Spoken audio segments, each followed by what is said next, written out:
Is the New Testament reliable, or is it just a myth? Well, how about this? A page from a Roman history where it mentions Jesus specifically. In the next 12 minutes, I'm going to show you the historical evidence as to why the Gospels aren't just legend or a hoax. Because if they are, it's really serious. We'll never know the truth about Jesus. Now, we're going to look at the eyewitness dating, the accuracy of the historical details, and whether the writers were biased. And I hope that you'll see that you've not been hoodwinked. There's good reason to trust the New Testament. So we're going to start with this question. Are the Gospels just a myth? Are they much more like folk stories that don't relate to actual history? Well, the answer is they do relate to history. They're real history. There's external evidence outside the Bible. Now, let's have a look at this now in more detail. It's by the Roman historian Tacitus, and in his annals he says, Christus suffered the extreme penalty under Tiberius at the hands of Pontius Pilate. Now, this is written just 80 years after Jesus. There's also Josephus, who's a Jewish historian, who mentions Jesus and his brother James. And then there's Pliny, another Roman, who describes the early worship of Christ as God, early persecution of Christians, and the rapid spread of Christianity within decades. Okay, so Jesus existed, but maybe his followers developed the more miraculous, mythical bits about him as time went on? Well, they don't at all read like other myths. They read like history. And that's what the writers were saying they were doing, history. Luke tells us he used eyewitnesses to carefully investigate everything to write an orderly account. Now, it could be historical-looking lies, but it's not written like a myth or a legend where the miraculous bits have been added in later. But hang on, because there's stronger pushback to come. Yeah, objection 2. I get they're unlikely to be legends, but what if the writers just remembered stuff wrong, unintentionally? We all do it. There's a few things to say to this. 1, the content was early, public and repeated in a tight community. For example, in 1 Corinthians 15, Paul tells us, what I received, I passed on as first importance. And then he describes multiple eyewitnesses and rehearses the resurrection appearances. And he's writing this within 20 years of Christ's ministry. In this context, dodgy memories seem unlikely to have slipped through. Hello, Answer Zoe here, and there were likely written sources the Gospel writers used. Luke mentions this, and the overlap between the Gospels fit that picture. And also, what's interesting is in the non-overlapping sections of the Gospels, where they weren't sharing a source, they get incidental details right.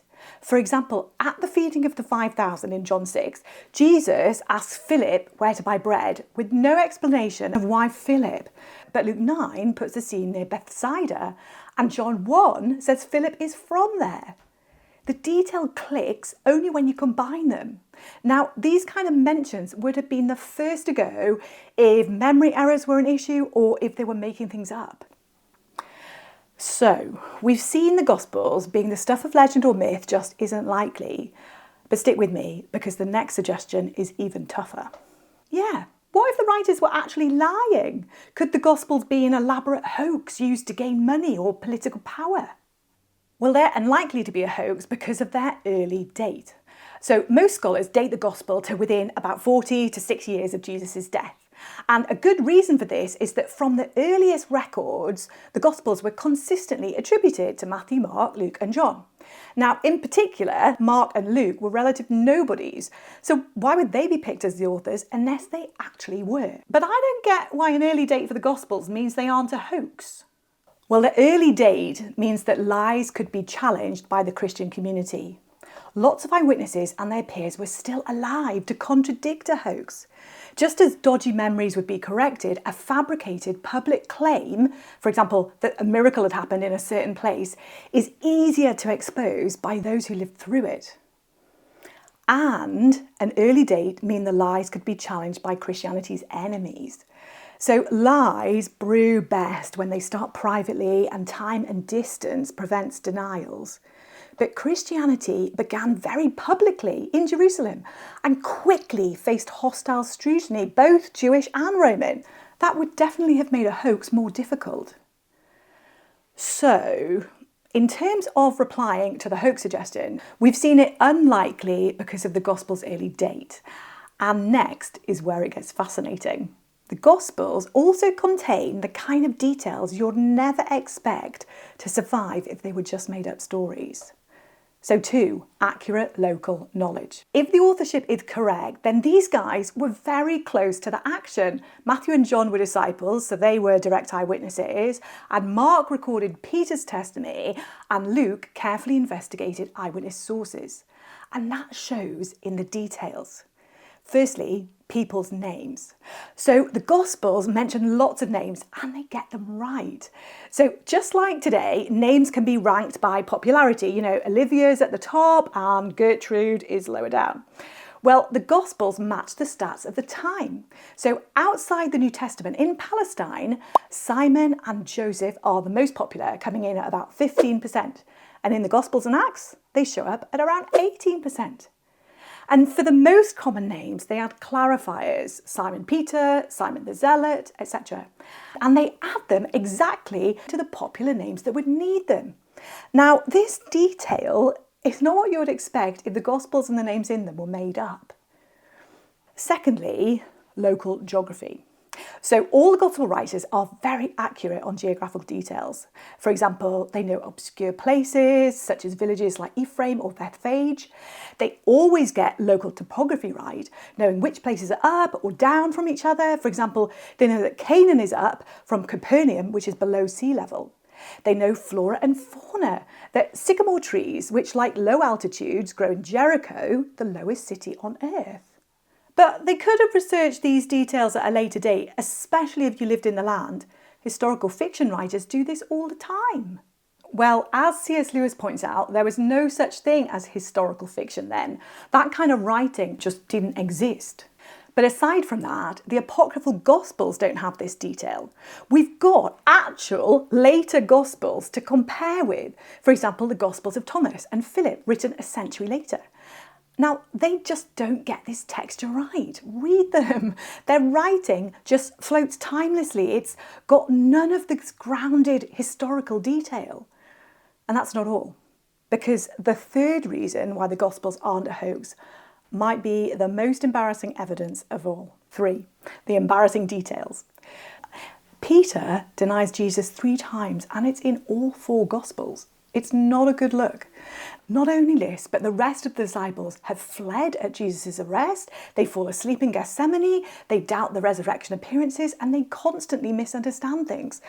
Now, if you're going to invent an origin story for your up-and-coming movement, you're just very unlikely to present your founders in this way. Now, here's the final reason why the Gospels are unlikely a hoax, and it's a good one. You don't die for a known lie. Many of the apostles and the early Christians suffered for the Christian story, which is backed up by the extra biblical evidence, for example, Pliny. From the get-go, the Christians were persecuted for worshipping Christ as God. But you wouldn't die for holding to events you'd made up or you weren't sure about. So where are we?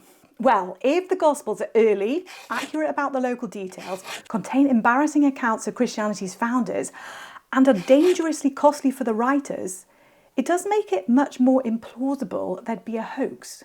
Fine, the Gospels are early and detailed, but are they really as good as other ancient history? Good question. So let's compare Jesus' 4 biographies, i.e. the Gospels, to what's written about the most famous man in the world at the same time, Emperor Tiberius. How early and how much data is there on him? So Tiberius accounts, well, earliest copies 9th century, and there's 72,000 words, but lots of those are about the empire and not him. Jesus, earliest copies by the 2nd and 3rd century, and 60,000 words. And that's just the Gospels, not bad for a carpenter from Nazareth. Okay, so Jesus has just as much good quality historical data as any other famous ancient person.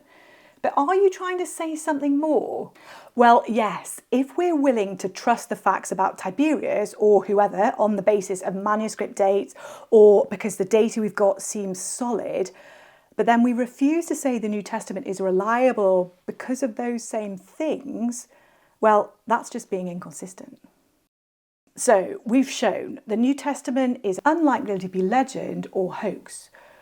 But I want to move now from defense to offense and tell you the real reason I think many historians still dismiss the Gospels and why that approach is actually bad history.